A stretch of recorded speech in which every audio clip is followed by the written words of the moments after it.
Order, order. Can I welcome our first panel in this, our second session on digital ID and right to work checks. The committee started this inquiry in the summer before the government's announcements around digital ID and then subsequent announcements. So we're sort of working within the parameters of policy that may or may not be there, but we're very keen to understand how digital ID can help with right to work checks and what the opportunities are, but also what the pitfalls might be. I'm going to let the panel introduce themselves, then we'll go into questions. And if I start with Alex, who's online, if that's okay, and then I'll come to you, Ms Hunt, and then Mr Crack. Alex. Thanks very much. Good morning, everyone. I'm Alex Hall-Chen. I'm the Principal Policy Advisor for Employment at the Institute of Directors. The IOD is a membership organisation representing 20,000 directors, senior business leaders and entrepreneurs across every sector and every part of the UK. Thank you. Hi everyone, my name is Joanna Hunt. I'm an immigration lawyer. I'm a partner and head of immigration at the law firm DAC Beachcroft. I specialise in business immigration and represent a whole host of different private and public sector organisations in respect of compliance and right to work. Thank you. And David. Hello, so I'm David Crack. I'm chairman of the Association of Digital Verification Professionals. I'm also chairman of a DVS provider ourselves, so we do right to work checks, and we're also setting up a data cooperative in Wigan. But respectively to the ADVP, our association has the majority of registered digital verification providers as members. Collectively, we're doing 5 million right to work checks digitally every year. We do 2 billion ID and age checks globally. We employ about 11,000 people in the UK, and we've attracted £500 million worth of inward investment. Thank you very much. We'll start our questions with Lewis Atkinson. Thank you. Ms Hunt, by way of introduction, I wonder if you could just briefly explain employers' legal obligations to carry out right-to-work checks at the moment. Sure. So the right to work checking system has been around for decades and has probably over the last 20 odd years adapted and changed in the fact that the penalties have become more draconian as we've gone along, and the responsibilities that the employers carry have become more onerous in many ways. What the premise of the system is that an employer should carry out a right to work check before somebody starts work in order to gain what we call a statutory excuse from a civil penalty. And what that means that if it emerges later down the line that somebody in fact doesn't have the right to work in the UK, if they've carried out their right to work check correctly and compliantly, they will be able to defend themselves from a civil penalty.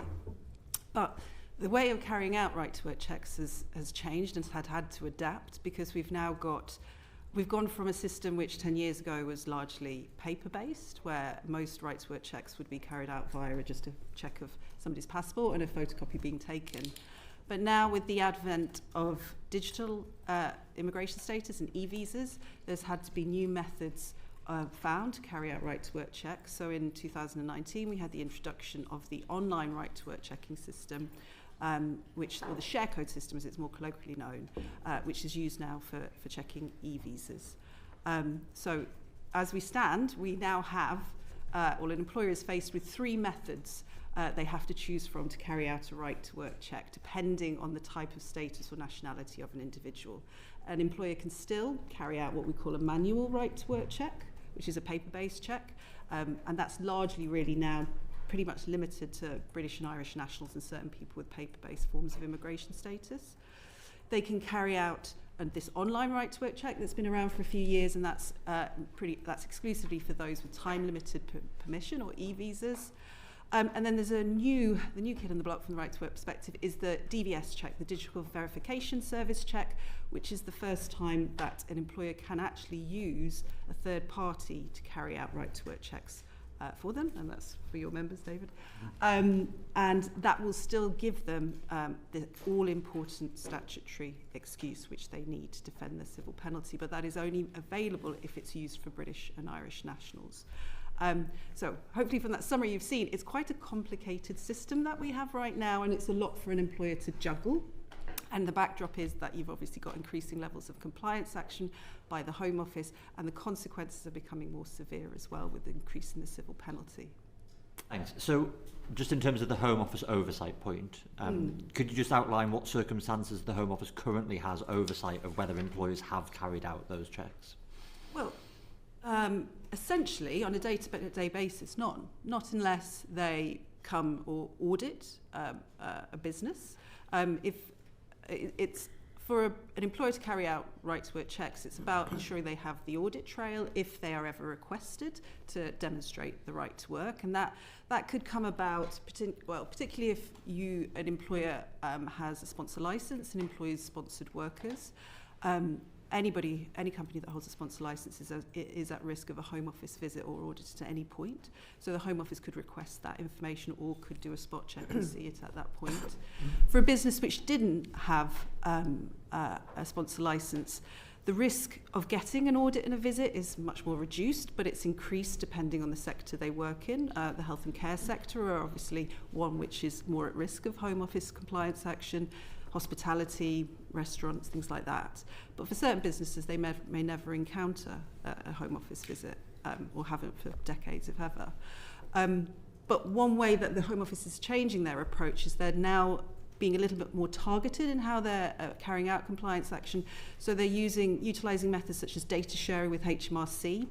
So what they'll do is they are able to, at the minute, is when somebody's visa has expired, they will check data with HMRC. They'll be able to see quite clearly whether an employer has carried on employing somebody beyond that visa expiry date, and then they can send the employer a civil penalty notice to say, we believe this person has been employed illegally. So we're kind of moving away from this idea of Home Office visits to a more kind of paper-based way of compliance action. Thank you. Right. Yeah, so you talked about the triggers that there be an investigation by the Home Office. What, and some of that I'm sure is intelligence based. Yes. So how many is there a record of how many checks are done a year? And potentially, somebody may be employing somebody who hasn't actually got a visa, they're here illegally.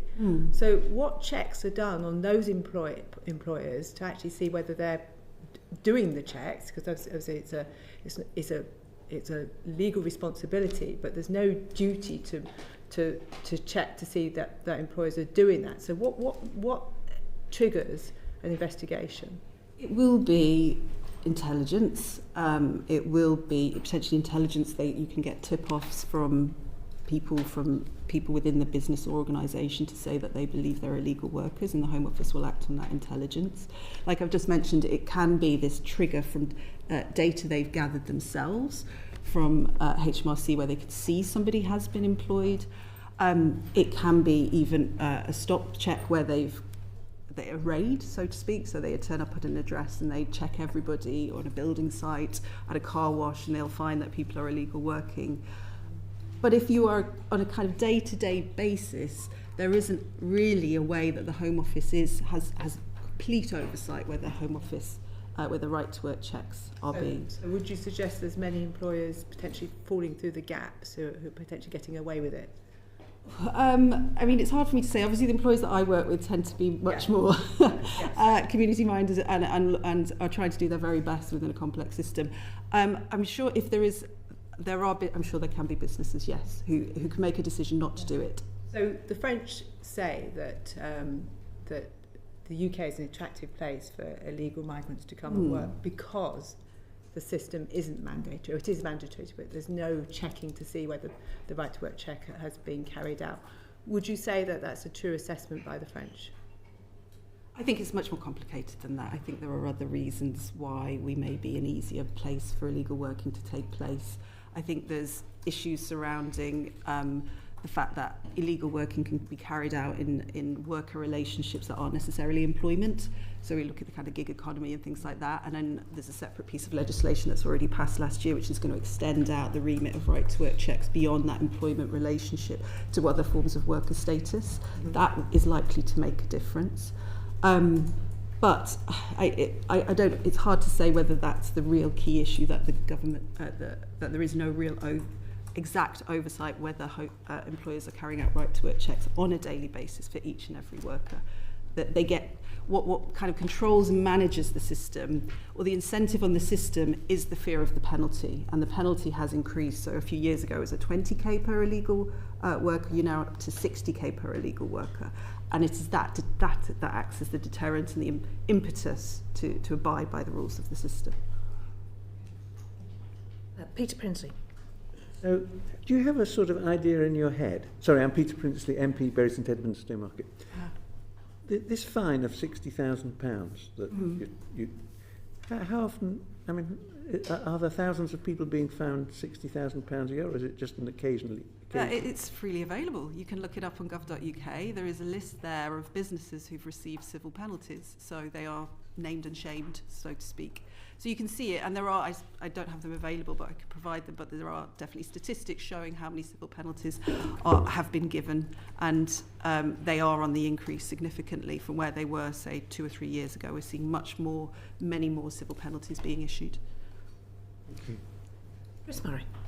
Thank you. I want to ask a bit about the impact that right to work checks have. So to my mind, there's sort of 3 categories of people. There's people who do the right to work checks, they follow the rules, and that's great. There's people who try to follow the rules, but they're complicated and they make a mistake. And there's people who don't follow the rules and don't do right to work checks at all. So my first question is, and I'll start with you, Alex, and then open it up to the rest. What is the impact of right to work checks? How significant is the burden of compliance? Yeah, well, of course, the vast majority of members, or every member that we have spoken to about this, fall in the category of either do it entirely correctly or doing their absolute best in a system that can be quite complex. The short answer is the impact varies. It seems that the system in many cases works fairly well in what I would term as a more sort of classic employment scenario. So I'm thinking about, for example, where an employer has a physical office presence, people regularly work from that location, and they predominantly hire British and Irish nationals because they typically will do paper checks, which even if they're not entirely the most efficient approach, they're well understood and clearly demonstrate compliance. So I've had feedback from a director of HR at a large painting and decorating company who told us that most of their staff are British, they don't find right to work checks an issue, they understand it well. They did note that the few times that they've used it for non-nationals, it was relatively straightforward, but required a degree of relearning each time because of the infrequency with which they engaged with the system. However, once you step outside of that kind of more classic employment scenario, whereby employers can easily get someone to bring a passport into copy, it can become more complex for employers to navigate. So we've heard from a director of an HR consultancy who told us that they think that the checks are clunky, inconsistent, and often outsourced at cost, especially for smaller employers. We heard from a director of a small company who said they agree that the current system is confusing and hard to manage. They referred to the fact that they have employees on working visas whose ID cards state that their right to work has expired, even though that's not the case. And we've also heard from members who feel that the government currently unfairly places the entire burden on employers without sufficient support. So one member said to us, the onus currently is on the employer to ensure that documentation isn't fake.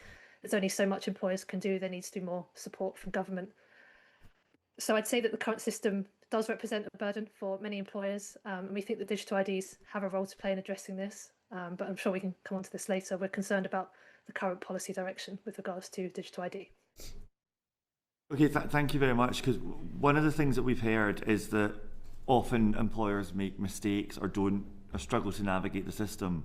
So 80% of employers, according to the Home Office, got one compliance question wrong. 81% of employers incorrectly thought that recruitment agencies checked agency worker status. 70% of employers in the construction industry accept a driving licence, which isn't evidence of right to work. So how confident are you that your members or employers general can check that someone's got the right to work? I think the risk, as you've identified, is that employers will think that they are meeting the legal requirements when they're actually not. So in terms of confidence that the system as a whole is working as it should, probably relatively low. That's partly about employer awareness. It's partly around more complex employer-employee relationships, for example, the gig economy, which will soon come into scope. like I said, where the relationship is more simple, employers mostly know how to navigate it. But there are certainly instances where it's more difficult for them. I think you'll often find for much smaller companies, particularly where they don't have in-house HR capacity, they will struggle much more than larger companies to get this right. Okay, thank you. And just opening it out to the rest of the panel, what problems do you think employers encounter in fulfilling their legal obligations? Because, and what do you think about this sort of argument? We've got a lot of people who are following the law, putting a lot of effort in. Well, first of all, they're employing people legally, and then they're putting in a lot of effort just to prove that fact, but they can prove it. Then there's some people struggling to navigate the system and making lots of mistakes, and it not being clear to them whether they're breaking the law or not. And then there's people who the system's actually trying to target, that they're actually trying to cut down on, who just are like not participating in the system overall. So the system's focusing on the wrong set of people. What do you think about that? Well, that's quite a big question. We like asking big questions. Trying to put that as a short answer is going to be probably hard. So I think I just want to pick up on something that Joanna said, which I think is quite important to this, and because you referenced small businesses, is that the offence is employing illegal workers, not doing a right to work check. And the reason why that's relevant is that if you're a local electrician in South London and you're employing your mate's son, who you know since he was 3 years old, you know that person is a British citizen. So the risk to that firm is low. So firms need to take a risk-based decision. But obviously, when you're getting into larger organisations in the way that Alex is talking about, it would be a very high-risk endeavour not to have a system for doing right-to-work checks, because you don't know who you're employing in those larger organisations. Now, the issue, again, that both Alex and Joanne have said is that it is complex for frontline staff to do this. Usually they're relatively low-paid staff that are doing this, and they're expected to know quite a lot about checking documents if they're doing it manually. So there's a fear aspect, because sitting behind getting that decision wrong is the fines that Joanne spoke about. So one of the things that we are trying to encourage the government on is promoting further the DVS sector, because while there is a cost, as Alex says, it brings consistency and reliability into an otherwise manual process. And that technology can be used to support face-to-face checks as well as just remote checks as what's going on. And that gives a consistent, standardised way of handling the process, and takes a lot of the burden away from those frontline staff that are being asked to do that. But there is another point that you just raised, right, which I think is the thing that is actually troubling us, is what is the problem that's trying to be solved, right? Because a digital ID isn't necessarily going to solve the issues around right to work, and the issues that sit around that, whether it's illegal working, whether it's helping people back to work, people that are excluded from the economy, whether it's black market employers, impersonation checks, particularly, fraudulent documents and such like.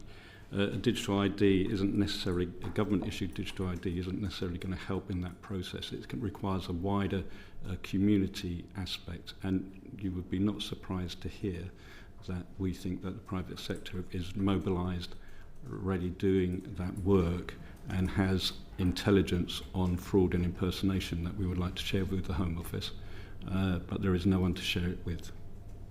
Thank you. Joanna, do you want to come in on that? I'll just echo the thoughts that David and Alex have said. It truly is a very complex system, with penalties that are for making even minor mistakes are severe. So if an employer fails to carry out the right to work check before somebody starts work, maybe does it later on the very same day somebody started work, technically that would be an uncompliant right to work check. So if there was any issue down the line with that person being an illegal worker, that right to work check would not defend a civil penalty. If somebody failed to put a date on a copy of a manual check, that would be enough to render it uncompliant, and then it would be able to be used to defend civil penalty. So I think you're right to characterise those three groups, actually. There are those employers who are trying their very best to meet these kind of levels are expected by the Home Office. And they tend to be, as Alex says, the big companies who have dedicated HR teams, often with a few subject matter experts who can keep up with the pace of change that we're seeing from a policy perspective in the immigration space. Then it's those who struggle, and if you were ever to look at the list of businesses who have civil penalties, it's not the big names that are on there, it's small businesses, takeaways, restaurants, who don't have HR, who maybe have the best of intentions, but are unable to really manage this system correctly. So yes, I do agree that the burden is being placed unfairly on others more than other groups. And just finally, what's your view on the use of paper documents? Because obviously quite a lot of smaller businesses and legacy employees will still be paper. Does that have a big impact in 2026? Well, you go first. Yeah, a lot of my employers will still use manual right-to-work checks. There's definitely been a significant shift away from using physical paper-based checks, particularly since the pandemic, and the need to have a way of checking right-to-work remotely. Most of the employers that we work with are very happy with the online share code system, and some of them use DVS providers as well and are generally happy with those services. But there are some businesses who still will use paper-based checks, and for instance, depending on the sector, they very much have to. I mean, I was working with a company, a winery, who had to employ pickers, and they were telling me that nobody has a passport, so they have to check right to work via a birth certificate and an NI number, which is still a valid form of right to work evidence. And the fear is, with this move towards purely digital right to work checks, even with the kind of the concession that's being made that biometric passports will be acceptable, is you're going to exclude people who don't have passports, who are still a significant portion of the population. Yeah, I mean, if I just pick up on that. So under the existing codes from the Home Office, we can only accept remotely for checks. We can only accept in-date British or Irish passports and Irish cards, passport cards. So if the passport's out of date or someone has any other documentation like a birth certificate and such like, we can't accept that remotely. That has to be done by a face-to-face check. So you know, as you'll be aware, the way that the legislation is written is that the worker has a choice about how they present that right to work thing. I think that's quite an important principle to retain. But I would flip it the other way. So your question the other way. So, you know, we've got examples where we're working with recruitment agencies that are particularly at the lower end of the employment market, you know, the fruit pickers type thing. And you know, they're dealing with situations where they may have a phone call from a local factory or whatever, and they've got to find, you know, 5 workers to go out that evening, that sort of stuff.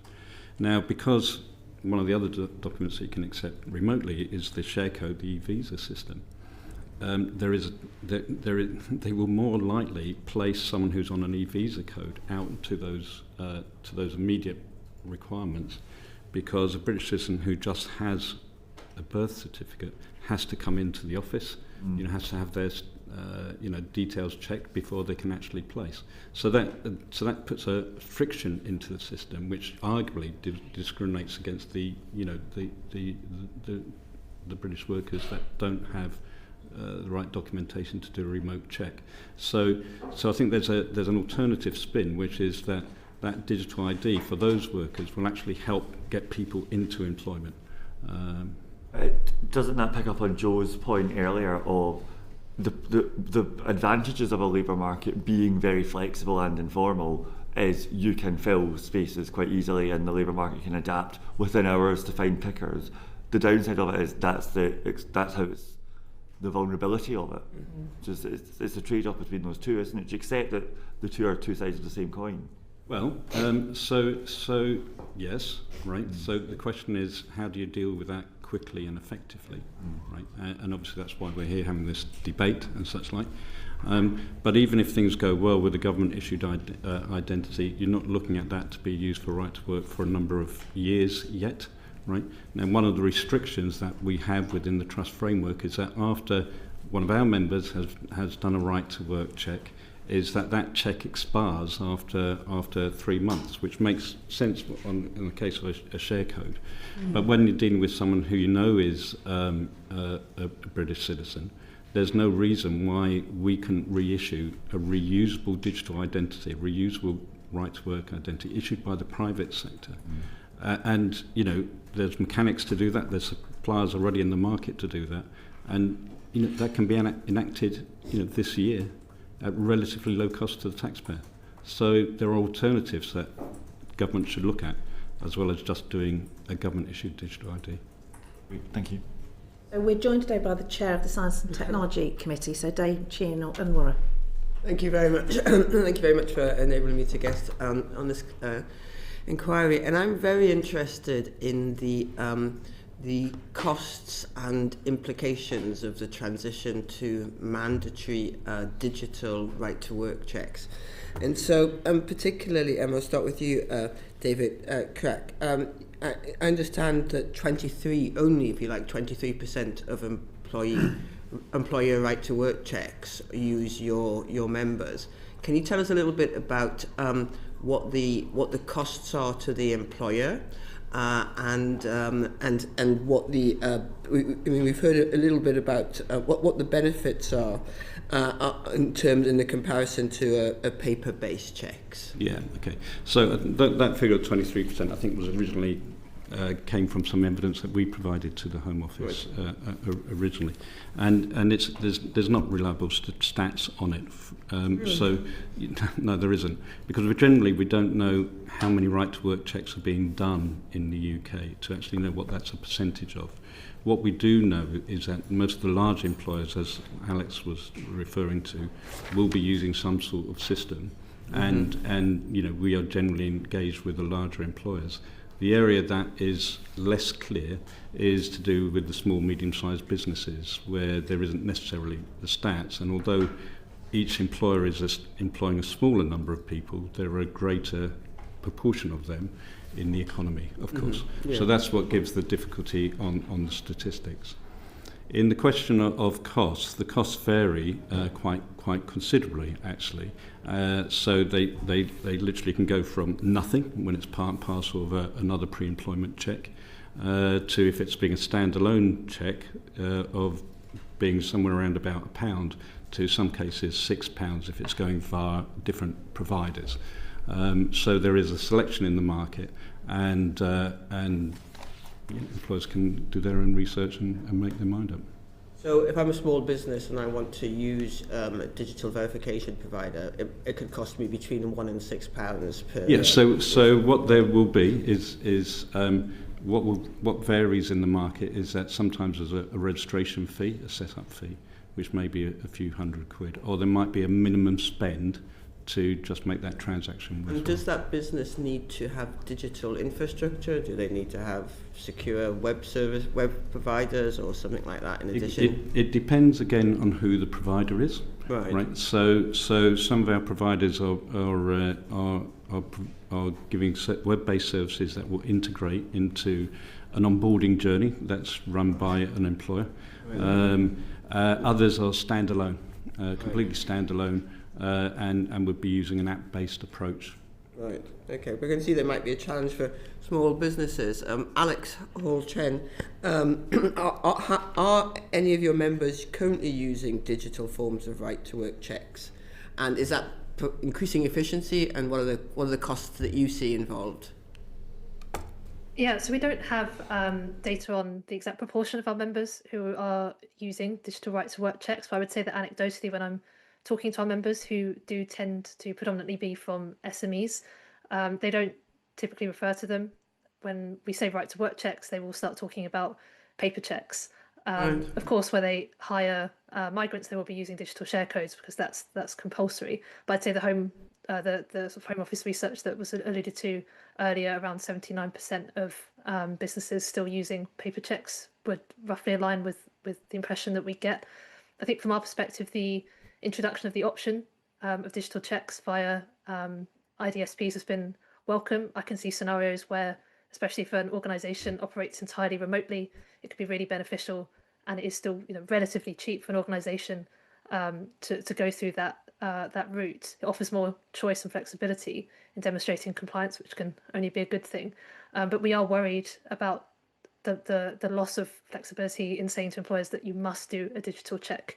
At the moment, the system works because the physical checks are there as a backup. The example was given earlier, if someone doesn't have a passport. We've had feedback from members who say they do still get a lot of people coming to them who don't have passports and they have to use birth certificates, for instance. So for me, it's not clear exactly how the system will allow for that. And will it require, or do you understand the sort of investment in digital systems or infrastructure that it will require for your members? I think it will vary massively by sector. Probably the vast majority of the members that we have will have the requisite digital infrastructure. I would imagine that it wouldn't be hugely significant, but there will be sectors, particularly where more sort of informal forms of working are more typical, where it may require more of an upfront investment, which again would be why we'd have concerns about the loss of that kind of backup of being able to do a physical right to work check if need be. Thank you. And Joanna Hunt, based on your practice, to what extent do digital right to work checks currently make compliance either easier, and what barriers do you see to their adoption? If we're talking about digital right to work checks, it's important, I think, to always distinguish between, we have the DVS system, which is run by the third-party IDSPs, and then I would call the share code system, which checks e-visas in the form of digital checks. In terms of the DVS system, a lot of my clients are now using it, and most are fairly happy with it. The costs have kind of come down since when it was launched. I think a lot of businesses see it as a kind of welcome relief from having to manage, as I say, this complex system. So they're quite keen to engage an IDSP. I think my concerns with the use of IDSPs are that we have to always bear in mind the limit of what they can do right now. And as I mentioned at the start when I was describing the right to work system, that the key point is that an employer should want to obtain what we call this statutory excuse from a civil penalty. An IDSP check via a DVS check can only be used for a British and Irish national with an in-date passport to gain that statutory excuse. And what we've seen, I've certainly seen examples of, is certain companies, IDSPs, slightly potentially overreaching or overselling their services, saying to employers, we can do all your checks. And so the employer then says, okay, you can do our share code checks, that sounds great, that's another load off our shoulders. But totally unbeknownst, don't realise that those checks, albeit, they will tell the employer whether somebody has the right to work, so they'll have that security, but what they may not be aware is that they don't have the statutory excuse because they've not carried it out themselves. And so that lack of uncertainty is an issue, and I've seen. The second issue is the kind of the lulling into the false sense of security. It's a great system. Usually, the ones I've seen, app-based, really quick. The employer gets a kind of a portal document that they can save telling them the right to work. There is another key step that employers must carry out then, which sometimes again gets missed. There has to be an imposter check. They have to verify that that person in that portal is the person presenting for work.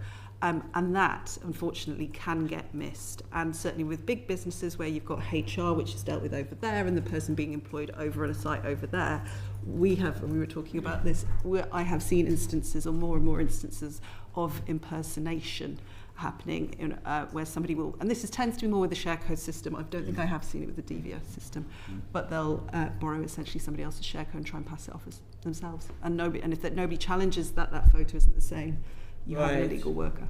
And that is something that you've seen with the share code, that is to say the e-visa system. The e-visa system. Rather than with the digital. Yeah, but there is, obviously with the DVS, there's still an imposter check that must be carried out to verify that person that in the check you've got coming through is the person that you're actually employing. And I think sometimes employers don't realise they have that secondary check that they need to do.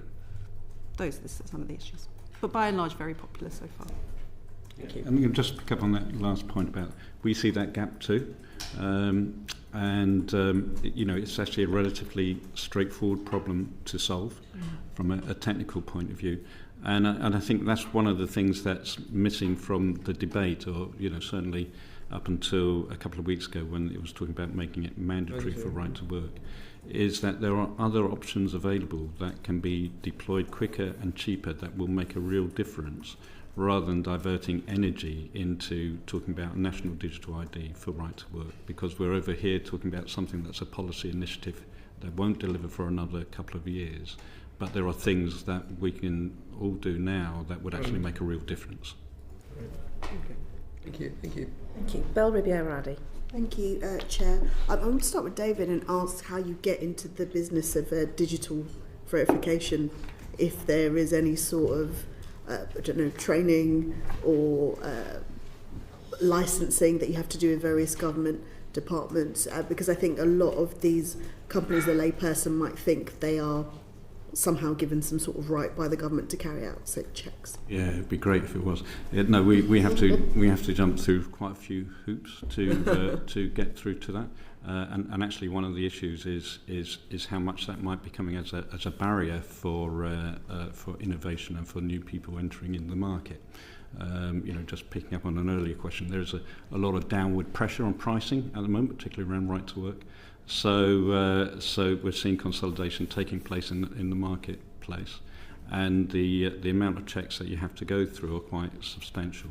But to answer your question more directly, each of the organisations have to be certified up to an ISO standard, ISO 27000 for security and such like and quality. And then in addition to that, we go through a certification process by independent UCAS auditors to make sure that the technology is working as it should do in terms of being able to prevent presentation attacks, pick up fraudulent documents, that type of thing.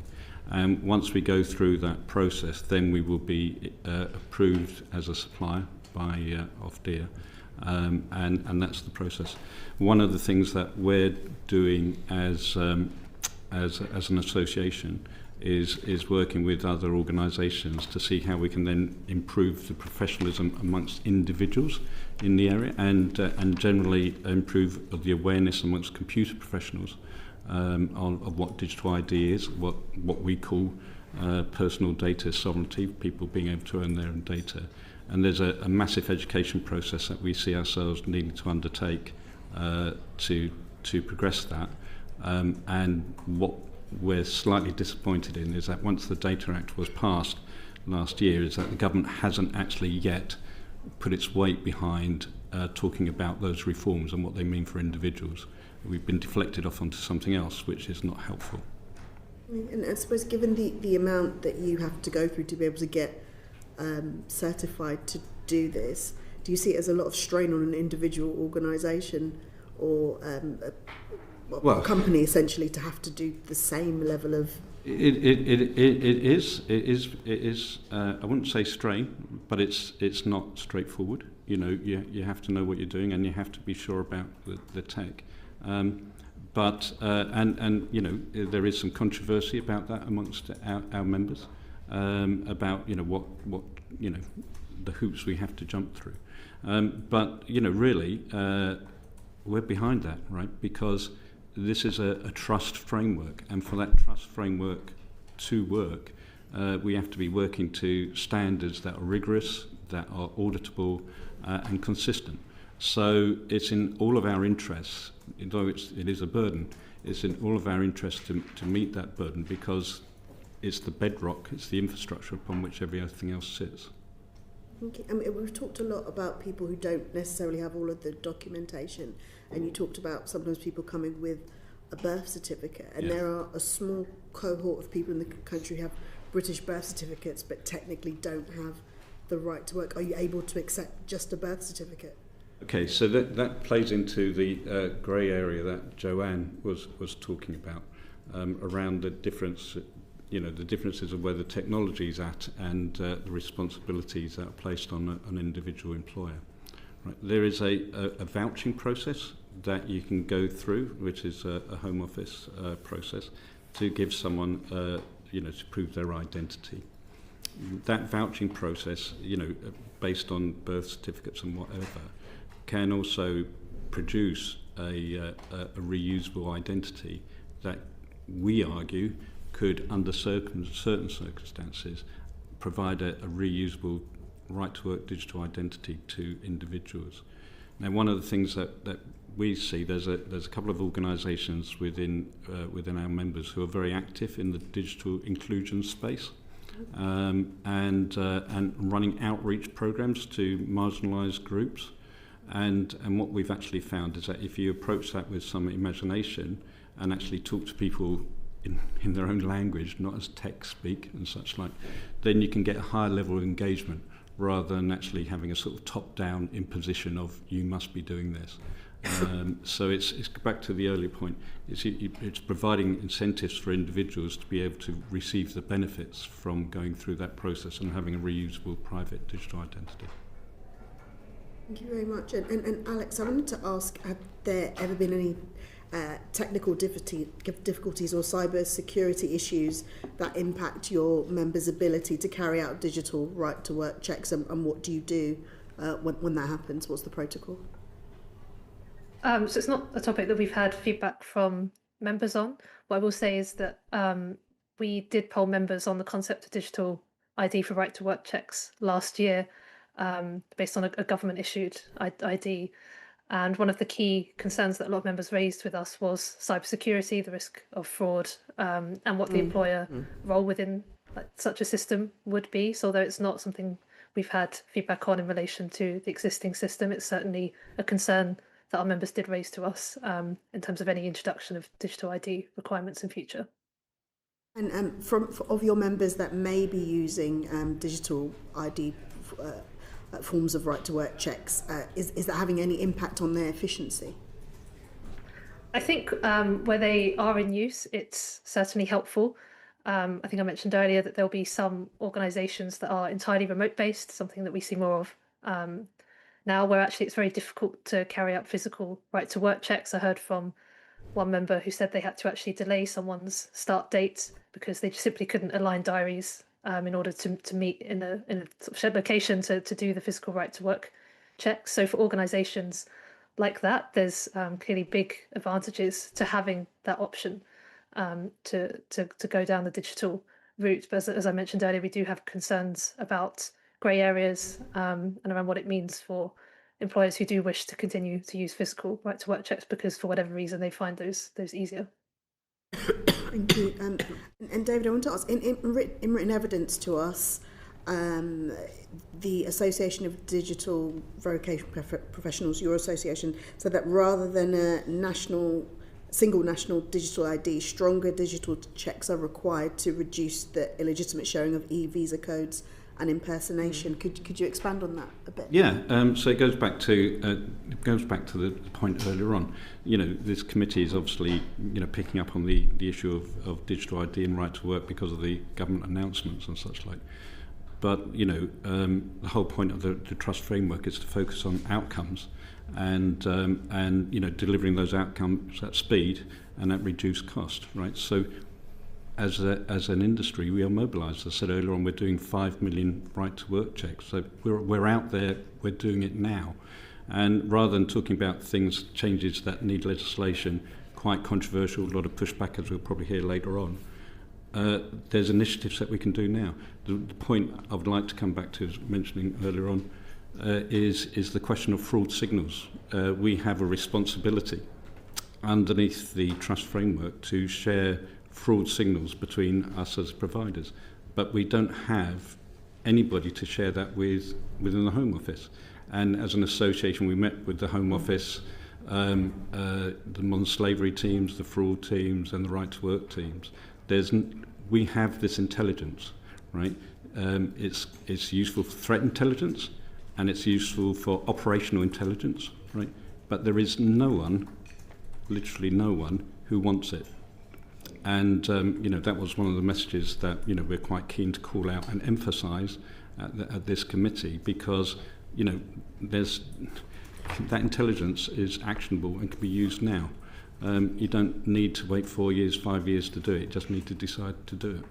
And have you literally tried to offer it to them? It's been a campaign of ours for a number of years, and the right to work teams in the Home Office are very supportive of it. I think it's been raised up in the Home Office on several occasions, but it hasn't landed. Joe White. Yeah, it links to my very first question about it's reliant on Home Office to do raids, and therefore they need to use the intelligence that's fed up to them. So it's quite shocking that you have information they're don't seem to be interested in. What do you have data on how much fraud, in terms of numbers or percentage of fraud that you think is going on? Yeah, we none that are specific in the sense that there's duplication and there's gaps and there's issues around impersonation that we're talking about earlier on, which is incomplete. Yeah. So it's a very small percentage point of those that are going on, but we're seeing fraudulent documents and impersonation checks that are in their thousands per year. I think probably what's more interesting is, rather than numbers, is I would have thought that someone receiving that information from all of us, because we don't see each other's information, could use that to actually analyse where the threats are. Yes. It would be interesting to, we did a project years ago with University of Manchester to try and identify modern slavery within the construction supply chains. And that type of reporting of where, where documents are being forged or where impersonation takes place, I think could be very indicative of where organised crime is operating. Just very quickly, according to clarification, I'm trying to understand. So currently, does the government, as opposed to private providers like yourself, does the government use a digital form of ID for work verification checks? No. It's just us, it's just the private sector. Right. If I understand the question. Yes. So in fact, the provision of using a government digital ID is something entirely new in terms of the right to work check. Correct. And it was as much a surprise to us as it was to everybody else. Ben Maguire. Thanks, Chair. And I'd just like to declare interest that I used to be a solicitor at DAC Beachcroft, same law firm as Joanna Hunt. I'm also the MP for North Cornwall, so thanks very much both for coming in, and also to Alex as well. I was just wanting to ask the panel if you welcome the government's decision to abandon its plans to require a government-issued digital ID. I think, to clarify that point, it's in terms of what I've said already. We have a system already of e-visas which are checked in a digital manner, let's call it that way. So when you hear the reports or the initial reports of the introduction of a digital ID, people who are in the UK on a time-limited visa already have electronic form of status and there is a digital check that takes place for those on time-limited visas. So the intention to bring in digital ID for British and Irish nationals, that appeared to me as an intention then to bring them into a system of checking similar to what already exists under the share code system. The fact that that policy's been reversed in that a slight reversal has taken place in that they're saying now that it won't be a digital ID that's mandatory, but other forms of digital status will still be allowed, I think that's positive. But from the reports that I've read, they're indicating that you could still potentially demonstrate right to work on the basis of your passport, a biometric passport. So I think some flexibility, as we've mentioned, for those sectors where they're not necessarily going to have access to tech on site. So sectors like agriculture to do these checks is of benefit. I think what I am interested to get absolute clarity on is, from what I've read of reports, is that, as we've said from the start, right now there is not a penalty if you don't carry out a right to work check. There is only a penalty if you don't carry out your right to work check and somebody doesn't have the right to work. From what I've seen of reports is that it seems that they're going to introduce a mandatory element, so there could be some consequence even if you fail to carry out a right to work check. And I understand that has still survived the changes. So I would be interested to know exactly what that means for employers, because that will be a significant sea change for employers to be placed under that kind of pressure and obligation. Just Small point of clarification, you mentioned earlier about the difficulty for smaller businesses to comply at the moment, and you mentioned that list that's published online and how a lot of those are smaller businesses. Yes. How do you see those complying with this new system, which, as you say, may be penalised for not carrying out the right to work check regardless of the... Well, I mean, they will be under the microscope. I mean, for those businesses, those smaller businesses who have... the Home Office did a survey about this about a year or so ago, but the levels of awareness of what right to work is about, what the obligations are, and how you carry out compliant right to work checks is relatively low beyond big employers or employers who are, have the funds to instruct lawyers to help them with it. So first of all, if the Home Office intend to introduce something like that, they would have to do an information campaign that really gave businesses the opportunity to fully understand what that meant. Because right now, I think the levels of awareness is simply not there. But yes, I think for those small businesses, it would be easy pickings for the Home Office to just issue. If the consequence is, if you fail to carry out a right to work check, a penalty or a financial penalty, then yes, that they would be really in the firing line for that. My hope would be that it wouldn't be that whatever consequence there would be for not carrying out a right to work check would be less than the civil penalty that exists for the illegal working. I would hope there would be a difference. Did anyone else want to? Yeah, I mean, I echo those points actually. So yeah, we do welcome that change. That announcement was made a couple of weeks ago. For a couple of reasons, really. The first one is that we think that poisoned the well, that announcement, to be honest, and it's caused a lot of distraction away from the things that we're talking about now, the alternatives that we can actually do to tackle some of the issues right away, because we're mobilised and ready to go. I think it's also worthwhile pointing out that the trust framework, as it is now, started in 2008 under the Brown government with the James Crosby report ran into identity assurance. That policy was advanced by the coalition government, then by the various Tory administrations, and brought into legislation with the Data Act by the Labour administration. So the DVS sector is a product of long-standing consensus across all parties over a period of 17 years. Right. So for a U-turn to come about to actually say we're going to be moving to a national ID scheme is quite a big change, right? And it ignores that work, that progress that's happened over the last 17 years. So that's where we welcome debate. I think taking the mandatory element out of it allows for a more rational conversation of what it is that we're trying to achieve. I think it's legitimate for the government to improve government services, to provide a super app, if that's what they want to do, around the government wallet, to make it as easy to engage with government at a national or local level as it is to buy something from Jeff Bezos, right? But, Amazon doesn't have a digital ID, right? So there's no need for the government to have a digital ID to do those joined up services. I own my identity. The government doesn't own me, right? So we think digital identity and personal data is better handled in the private sector in the same way as we handle our money within banks. Our data should be in data banks where we can actually share it and control it, and ID is part and parcel of it. That's the conversation we need to have. That's a conversation I think we might hear that will have support from the next panel. And the mandatory digital ID has been a distraction away from that. Alex, you wanted to come in?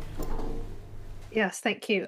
So in short, we do have concerns about the changes that were announced a couple of weeks ago. We were actually supportive of the original announcement around mandatory digital ID for right to work checks. That's because we'd done some research with around 450 business leaders last year around summer, where we put the concept to them, and 62% agreed with the concept. The main reason behind people agreeing was the potential to simplify what, as you've already heard, is at the moment in many cases a very complex system for employers. Now, the issue that we have with the announcement a couple of weeks ago is less in the fact that it that digital ID won't be mandatory for right to work checks. It's the fact that the digital verification will still be required for employers, but that their means of accessing that won't be as simple as it would have been under the previous approach. So there may be a scenario in which an employer has to digitally verify that someone can work in the UK, but that person doesn't have the government's digital IDs verification. They also don't have a current biometric passports. So where does that leave employers? And that's separate, I think, from the issue that employers may, under this system, need to pay to access digital verification, where at the moment, of course, they can do physical checks themselves. So I think it leaves us in a slightly worrying grey area. Now, good policy design can address all of these. So, we are waiting for those further details, but we do have concerns with the details that are available at the moment. Great, I just had one quick follow-up. Very quickly, because we've not got long, and I've got Robbie and Margaret as well. Yeah, just very quickly. Back to David, if that's okay, on you mentioned earlier about the outreach programme that you run for your organisation. Yes. And particularly concerning for me as a rural MP is those who are digitally excluded, and obviously the direction of travel is to roll out wider digital right-to-work checks. Alex has just touched on the mandatory requirement for employers as well, which aren't always able to easily access these digital systems.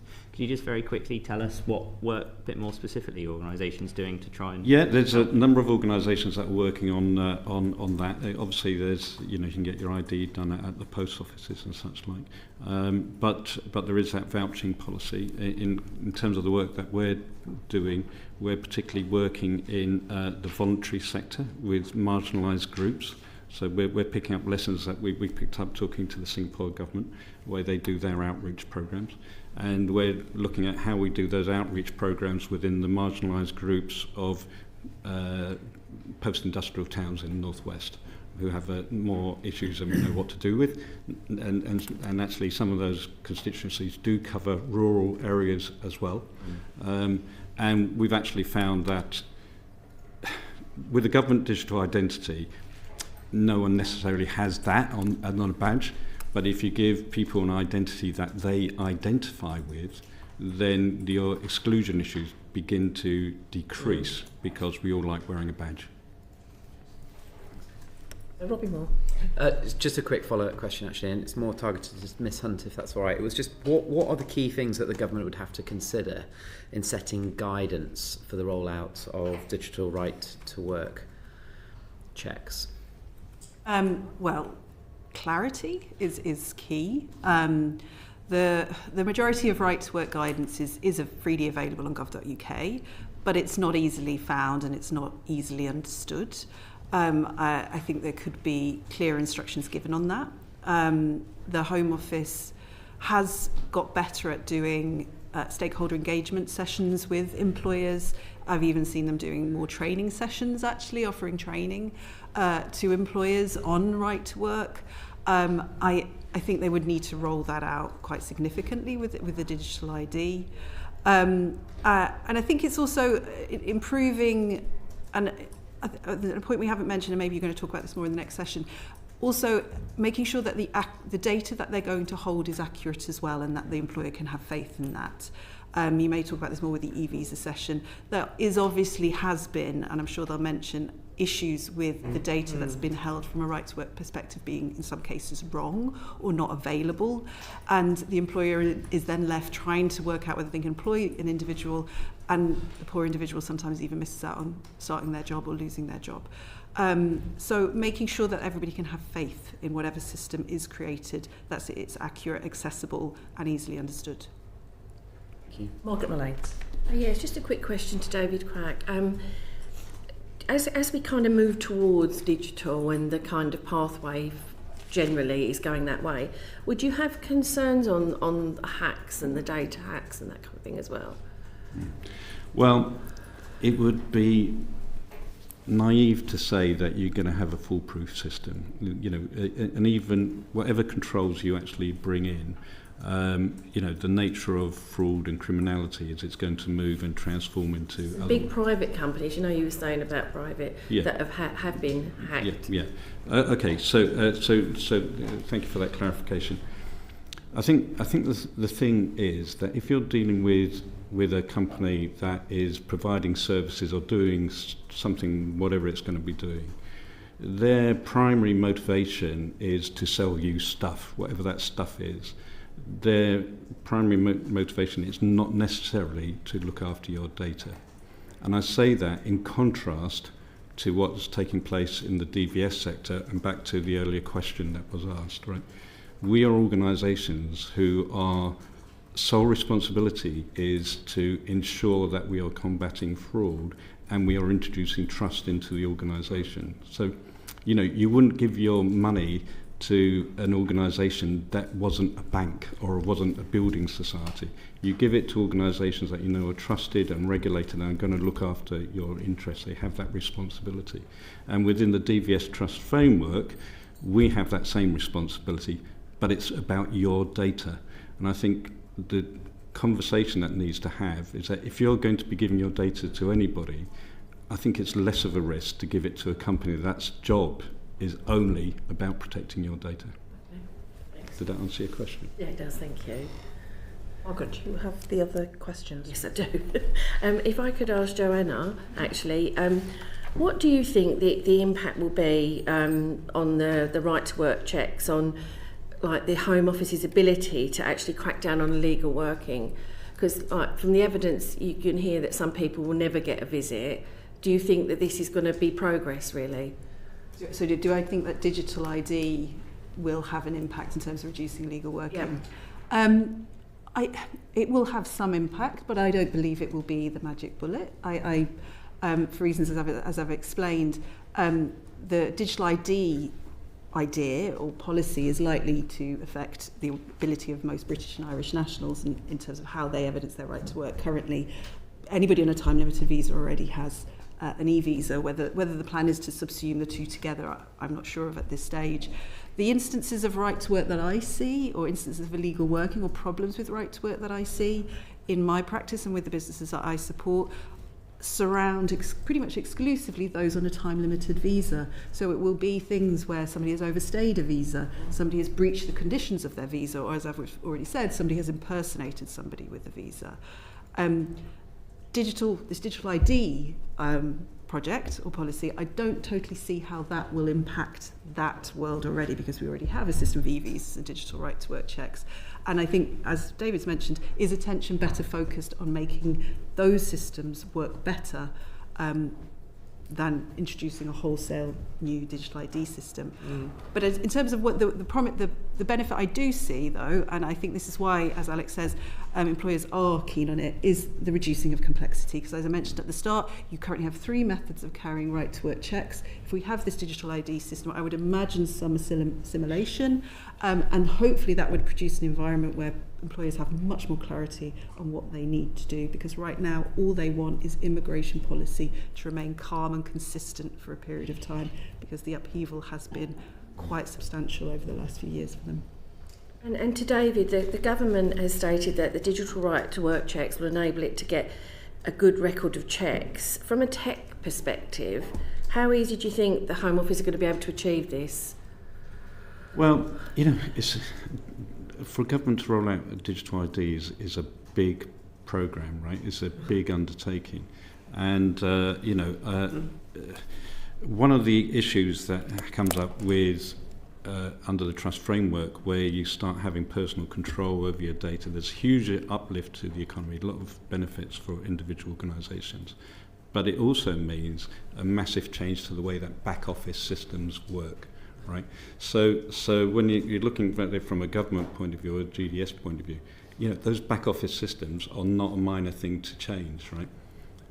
The private sector can deliver the digital identity and deliver, you know, the benefits that we were talking about around more control of your data. It's a better use of resources to use the private sector to do that. So it's a design choice. So you're not confident that the Home Office will find this easy to do? You're saying the private sector would, Home Office possibly not?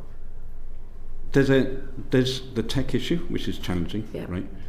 But there's also, you know, the human rights, social issue, right? There's huge, massive resistance against it, right? So which you'll probably hear about in a second, right? that resistance doesn't exist with the private sector. The reason why the Crosby-Pool report came about, the reason why this has been developed over those 17 years, is it's because of the privacy lobby. Right? How can we do this better in the UK in the way that we're doing it? That's why the trust framework came about. Right? It's been a long time in the making. It's quite a big ask to ask a government organisation to catch up on 17 years worth of investment into what is now an operational industry. We're going to have to bring it to a close, I think, now. I'm very grateful to the panel for your time and for being with us today and for the answers to the questions and the evidence you've submitted previously. But I will bring this first panel to an end and go on to the second panel. There'll just be a short break while we change over with the panellists. But thank you again. Order.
I need to order. Right, we now have a proceeding going on. I have to say that, otherwise it's not a parliamentary proceeding.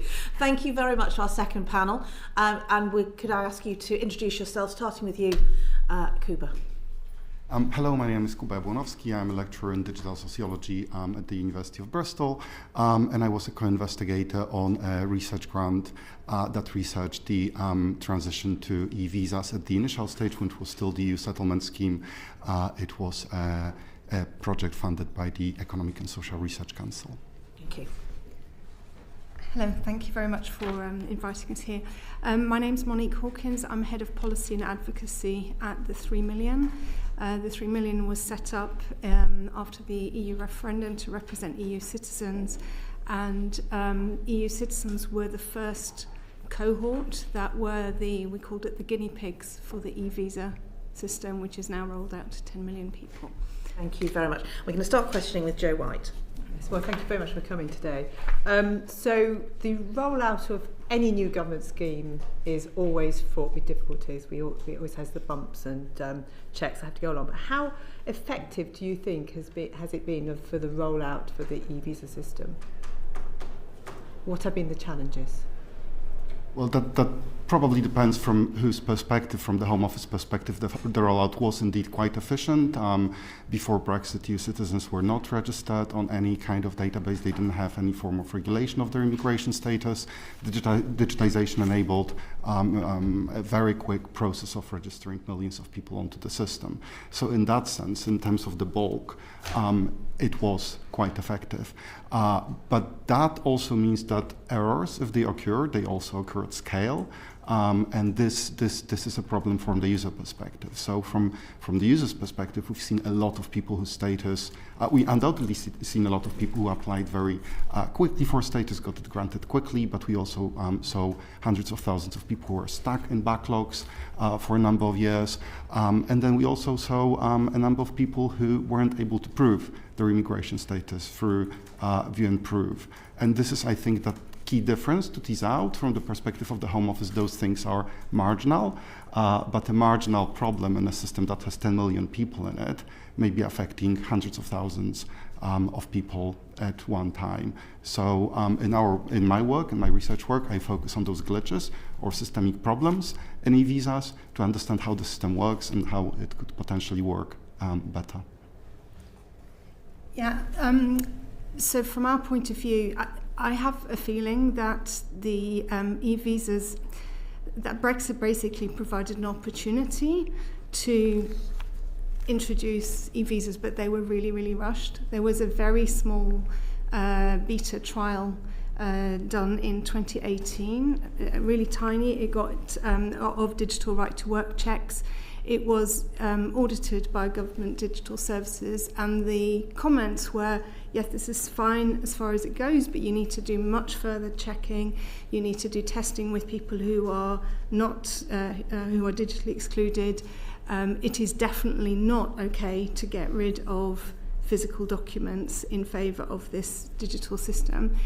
And there was never any other pilot or anything. They just went for it at that point.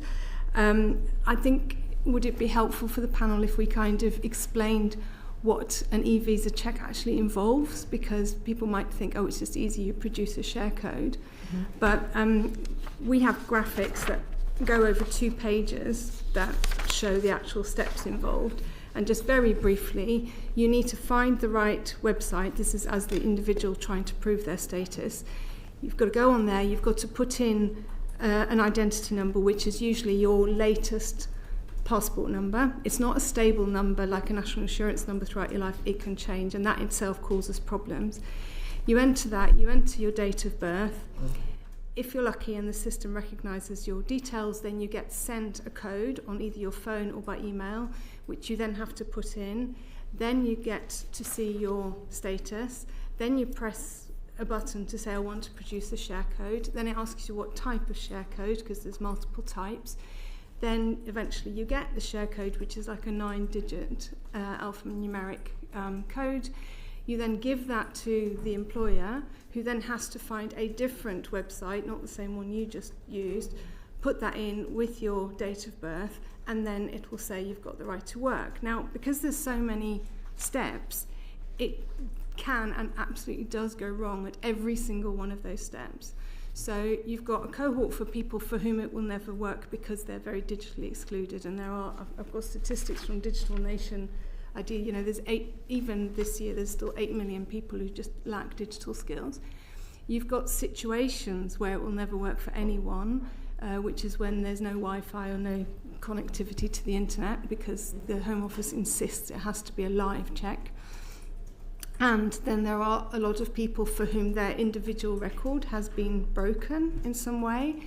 And like several years ago, for example, we started reporting on cases where somebody would log in and they were lucky enough to actually get through and see a status, but their status had been mixed up with that of someone else. It would have someone else's photograph and then their own name, or the other way around, or it would have someone else's expiry date, or something was wrong about it, which basically at that point renders the entire right to work invalid, because as Joanna was explaining earlier, you also have to do that impersonation check. So if your photograph is wrong, and we have examples of people who there was a woman working for a large corporation who basically got instant dismissal because they were doing a repeat right to work check, and it magically suddenly showed the photograph of her sister. And so there's, things go wrong in all those steps, not just like that.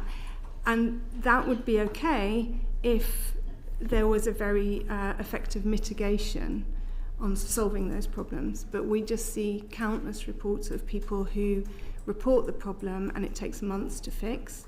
And the Home Office have not been transparent about the level of errors that are reported to them. There's been lots of parliamentary questions. They've refused to divulge that. We have a report where we've tried to estimate the number of people who are affected. Because we've got two sort of specific incidents where we can compare the number of reports we got with a true number, we think for every report we get, there's probably 500 people affected by that.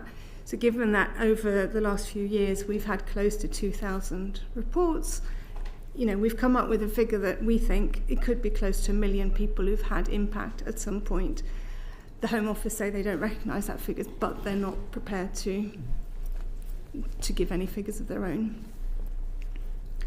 And to perhaps just come in and explain, some of those errors are indeed errors where two status cards are getting mixed up. So someone else's photo appears in your status card or someone else's name appears there. But some of them stem from the programmed function of the system. So for example, there were errors where people were putting a new application under the EU settlement scheme to upgrade from pre-settled status to settled status. And then the system was displaying their status as pending application rather than showing them as pre-settled status holders. And when we queried that with the government, Minister Kevin Foster at the time said the issue was caused by the logic by which our status services react to casework events such as applications or grants of status. When the problem was occurring, it was because our services logic was to override old statuses with a new one, because we believe this would be the most relevant one to display. We have changed the logic in response to feedback. So some of those problems are directly caused by the way the system operates and by the way it was designed to show the real life immigration status, and that quite often cannot be automatically calculated. So you identified lots and lots of areas, and I'm quite shocked to hear that. So and you're saying the government isn't listening to the areas you're identifying. Has the government actually taken any steps to rectify some of those problems, or any of those problems that you've listed or detailed? I don't think it's true to say they're not listening. I just think the scale of the problem is so enormous. So as a result of various advocacy and other pressures on our part, there is a forum now that is dedicated to e-visa problems that we attend sort of once every 6 weeks or so, which is a very constructive forum, and we bring problems to that. We also have an escalation route through that, where if we think we've identified new types of problems that look systemic, or we see problems where people have tried to get it resolved via the normal routes and they're really desperate, very vulnerable, we can get cases escalated. And so I think that team genuinely tries to, fix those individuals' problems, but also tries to look at where the system can be improved. But at the same time, it is still the case that if you report a problem via the reporting tool, on the Home Office's reporting tool, you will still get an auto-reply to say, due to the volume of reports we're getting in, we're unable to reply within the normal 2 weeks. That's been the case ever since late 2023. And it is still the case that they're not willing to say how many error reports there've been. And through a Freedom of Information request, we found out that in a 12-month period, I've lost the number now, but there were,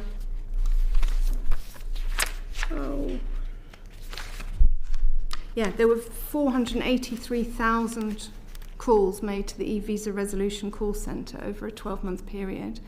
And lots of those calls were not able to be answered because people had to be on the line for so long and couldn't get through. So we just have no oversight of how vast the problem is. And as Kuba was saying, they're continually changing the logic. The whole system is still labelled as a beta system, even 6 years on. Well, no, 8 years on, because it started in 2018. Every time there are problems, fixes are introduced, which sometimes cause further problems. I mean, you may know that in the EU settlement scheme, there are automated processes to extend people's pre-settled status as it comes up to expiry.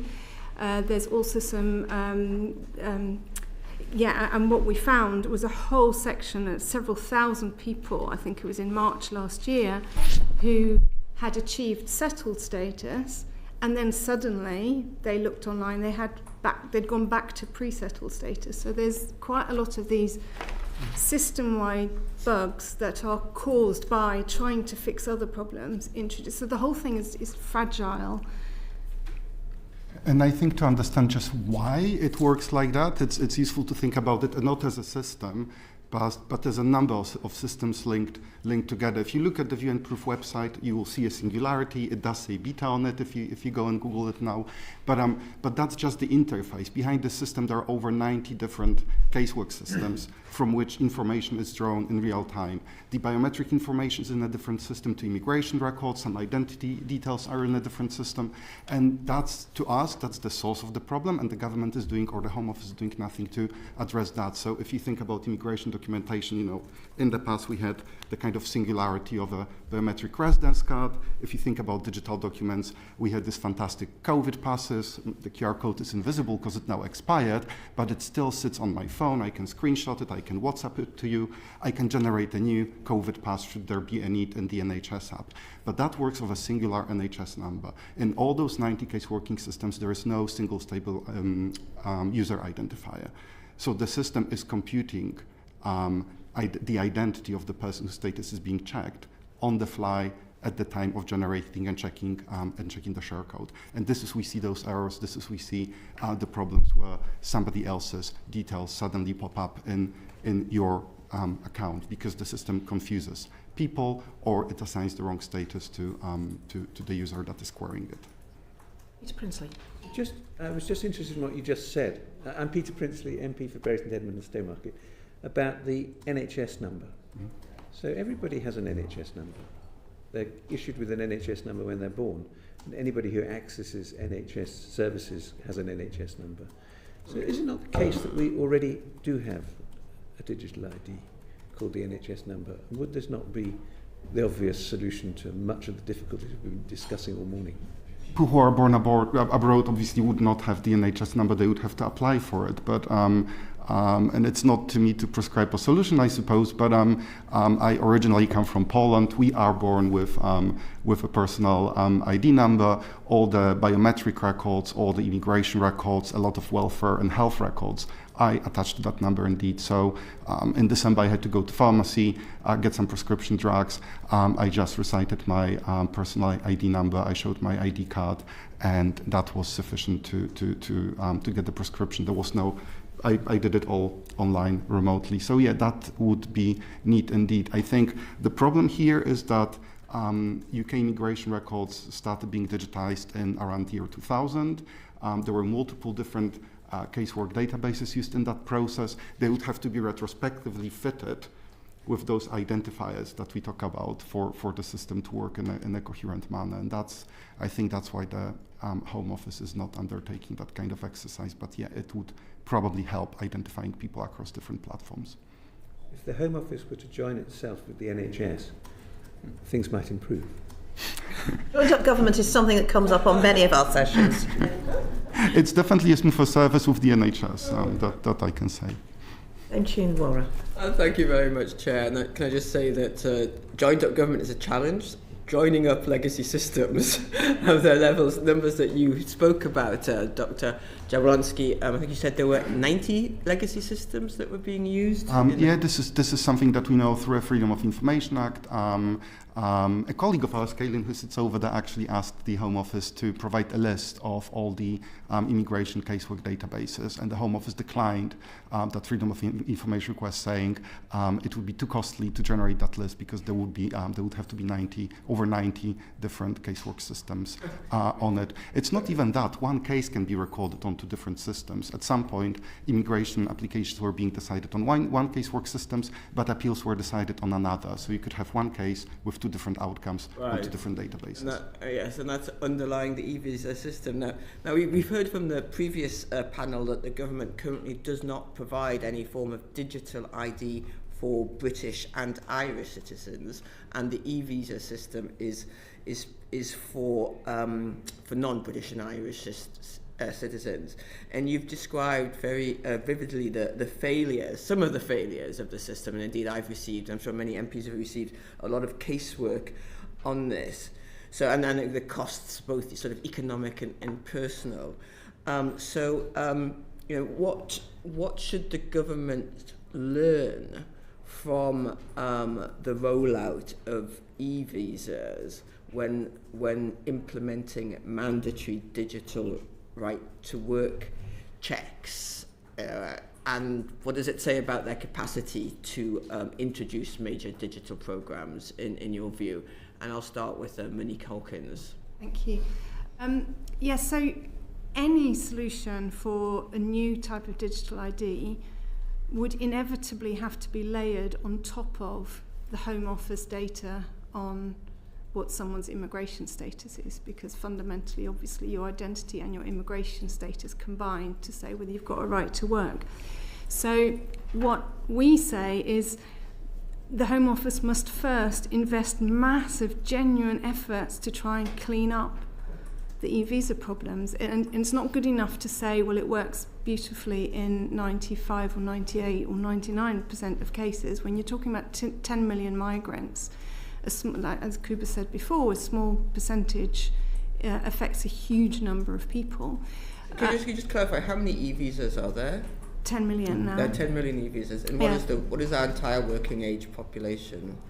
Those e-visas would include children, of course. They have e-visas. That's not necessarily working population. I'm just trying to get an idea of where we're going from. We're going from 10 million e-visas, and if the digital ID is for the entire, if it's for the entire 60 odd million people. 60 odd million people. So it's an order of magnitude sort of higher in terms of numbers.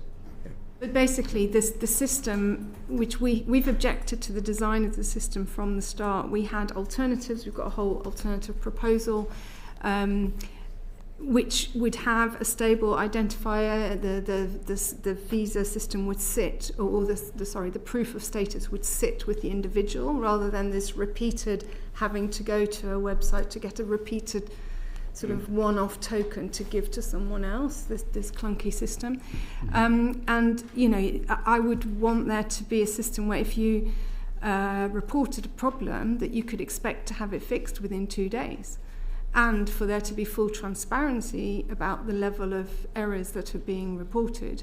Because just to go back to this lack of singular thing, you've got multiple passports as you go through life. So every time you get a new passport, you have to link it. That then becomes your login number. So the login number keeps changing, and people have multiple immigration applications because you have to extend your leave, and things very often go wrong with that. Plus the fact you can get refused and you go for appeal. The whole thing has to keep computing a correct status, and that has to be so much more robust before you start layering another.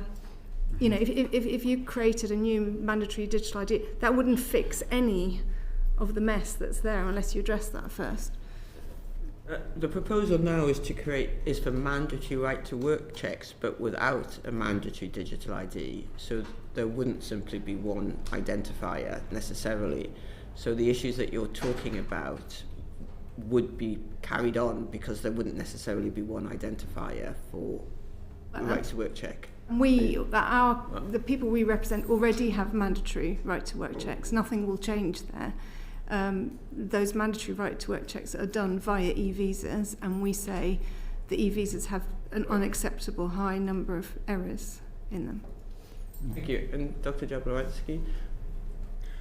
So if first of all, with 10 million e-visa accounts, if I wanted to be flippant, I would say that doesn't necessarily mean 10 million people. We have it in writing from the Home Office that there are people with duplicate UKVI accounts.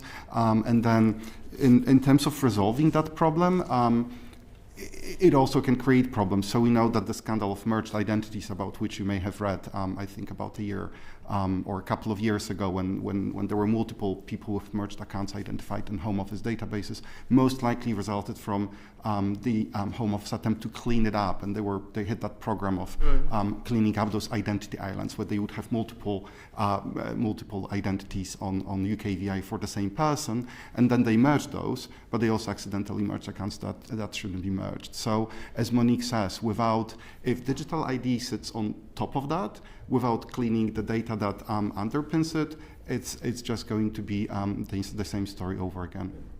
But you said that they have tried to clean up the data that underpins it. I'm just wondering what committees like this and my committee, what we can look for or ask for to have confidence that the lessons have been learned and the data has been cleaned.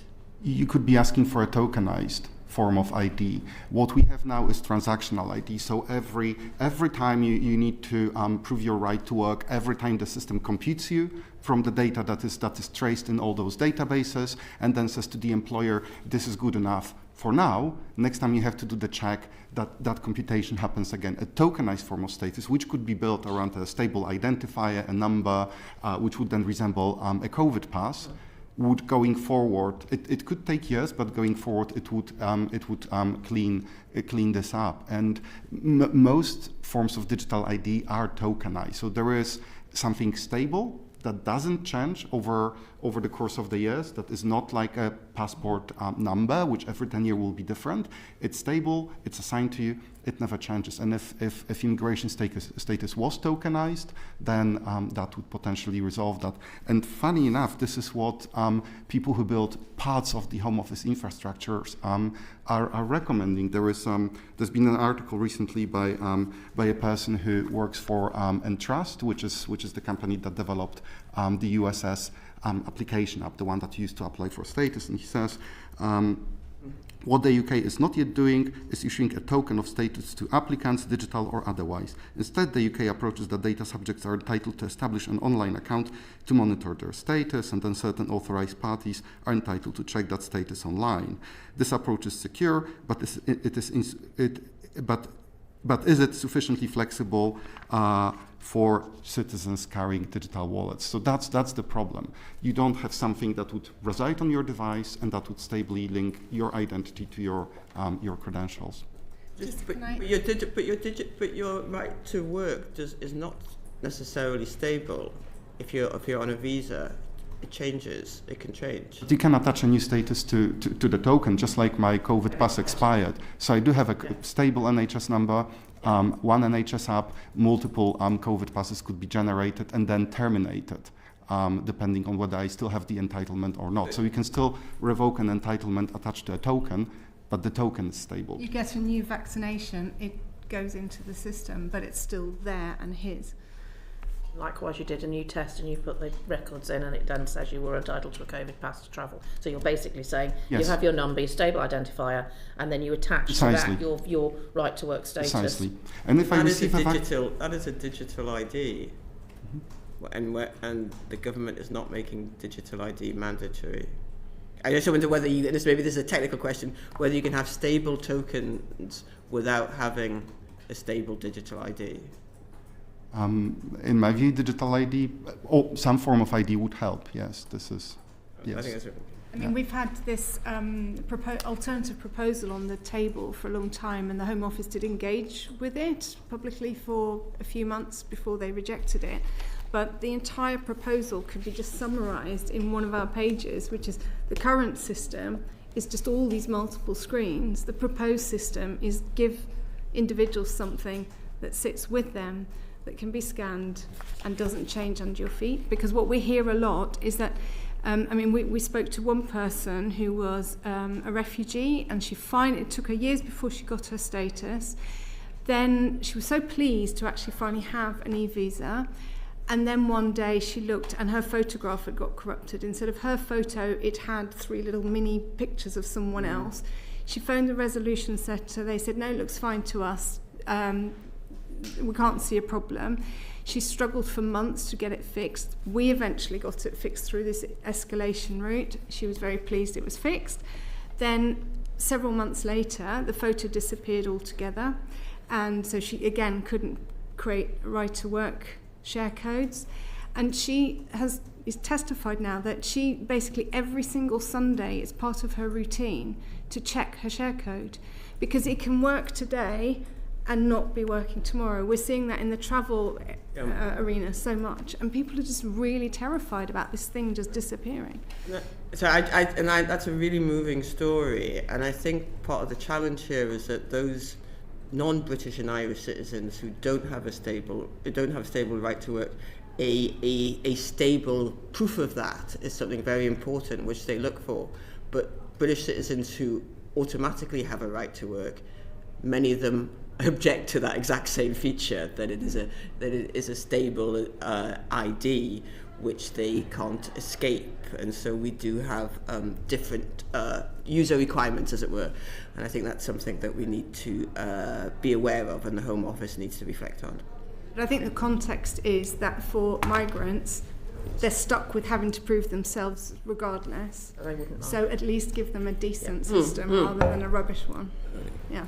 So what I'm hearing is actually what I already think, which is that migrants should be issued with a fixed digital ID, which allows them to access all services, including proving this proof of right to work stuff.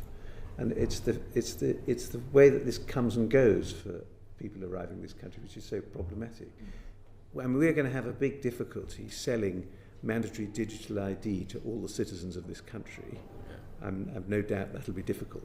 But I think making a rule that obliges people migrating to this country to acquire a mandatory digital ID would be a much easier political sell. We're not making our conclusions at this stage. I know, but I'm just. But, yes. I mean, do you agree with that? In the sense that aligns with what we've been... With your picture? We've been calling for... Look, I mean, migrants have to prove their right to work under the current, what we call still the hostile environment. They have to do that. So if there can be a system that's better, but I would caution that any sort of new, shiny way of doing that is still going to be based on that same flawed database. So all our comments about how that existing data needs to be cleaned up with vastly increased resources for fixing the problem still stand, because just putting a new wrapper around it isn't going to fix the problem. Ben McGuire wants just to a very quick point of clarification. Are you saying under the model of the COVID pass with that stable token ID, if the Home Office were to move to that system for an e-visa, and as Peter's mentioned, maybe making potentially that mandatory for immigrant workers, that would remove the issues that you've described in terms of unstable e-visas, photographs disappearing and similar issues? Well, if it was designed well and if the underlying data problems were also addressed, that's what I mean. It can't be a magic bullet just to put a new technology on top of it, because it's still going to sit on top of that. Yeah, but similarly to the COVID app, you could see all the records attached to your record. Currently, you only see what the website shows you, and the next time you log into the website can show you something different. If you had an app which shows all the immigration applications that you made, and among them two that were your sisters or somebody completely different that were attached in error to your account, you could then flag it up with the Home Office, resolve that, and then that would stay resolved.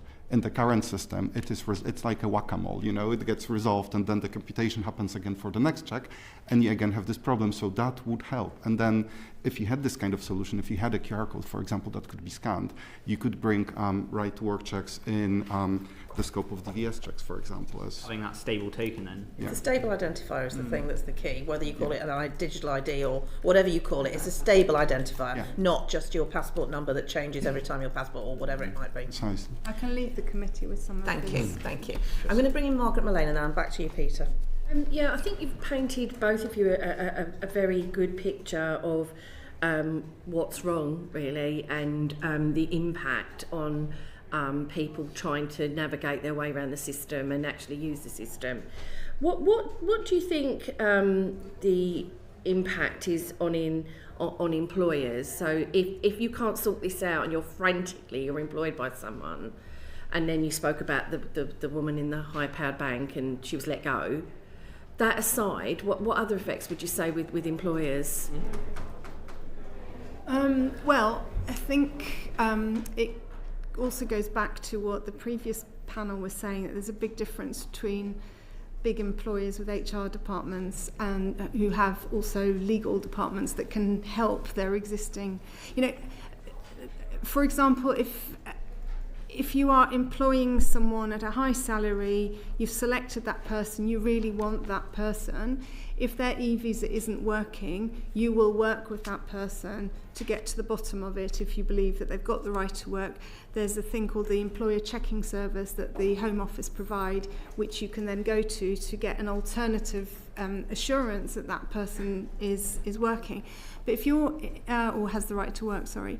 Whereas if you're a gig employer, and there's anything wrong, it's like, next please. So I'd say the biggest impact really is on the employees rather than the employers. And certainly that's where our focus is, of course. And you kind of paint a picture really, which I find personally quite worrying, where you're holding where the meetings, the forums, and that feels, I'm not knocking what you're doing, I think it's really good that you're holding the forums and trying to sort these problems out, but the scale of it feels huge. Yeah. And I find it quite worrying that the Home Office don't seem to be kind of coming back and engaging in the pitfalls and what's going wrong. Yeah. What do you think is the answer to that? Well, yes, I recognise some of what you say, because it does feel a little bit like Kuba said, like whack-a-mole and sticky plasters and fixing this, but there are some very fundamental issues as well that I haven't even mentioned, which is that your entire e-visa is based on, I'll be a little bit technical here, but in your passport you have a machine-readable zone at the bottom. It's 2 lines at the bottom. Everything is based on that. What is in that, what we call MRZ, machine-readable zone, is there's international standards for what goes in there. And if your name is too long, there are standards about how you truncate it. In my case, I'm from the Netherlands. Although I'm known as Hawkins everywhere by HMRC, DWP, everything, my Dutch passport at the bottom doesn't say Hawkins, it says my birth name. So all these systems, not just the Home Office, but also HMRC systems, if I try to use these identity apps to get in, I can't, because it will scan that and say that name is not equal to Hawkins. When people try and attach a new passport to their e-visa and their middle name is slightly truncated, it doesn't work. There are so many issues, and we wrote a letter last August to DSIT and Department for Health and Social Care and DVLA, I can't quite remember all the different departments, all of which are impacted by this, to point out that there's a huge cohort, quite often women because of the married name issue, but also other reasons, who are being excluded from DWP and HMRC online services. We haven't had a response to that letter.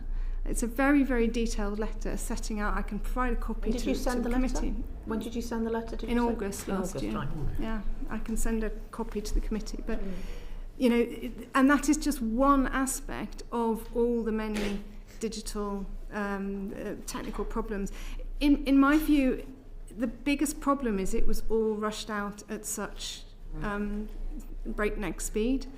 You know, we've often quoted Australia, which I think, you know, has digital records, but they took a decade to do it. There was a decade of having physical and digital in parallel. Then there was a further period where people could still get a physical backup if they paid for it. And then they finally phased out the physical option. Here it was just big bang for our cohort of 3-4 million people before they then rolled out to everyone by the end of December, and that was such an enormous rush as well. I mean, the level of error reports we received in the not our cohort, but the other 6 million people who the other 4 million people who had to convert to e-visas is phenomenal. In my research, I spoke to a couple of former Home Office officials who were in proximity of designing the scheme, and I've got quotes from them in one of my research papers. One of them said, in practice, people hadn't given it enough thought. There was a scramble, not just to deliver the scheme, a scramble to get the policy agreed on what the scheme would look like in the first place. And another person said there was a huge pressure to make sure you had something that would be up and running and would reassure people, and that would do it by a set date and would not fail.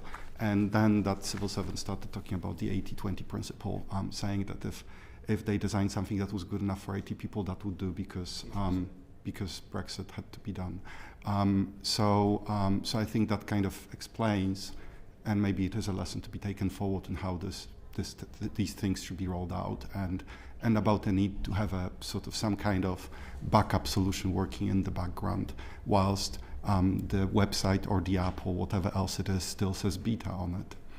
And more transparency about its design, and you know, considerations of privacy and proper debate on, you know, this digital status was brought out without any parliamentary debate whatsoever.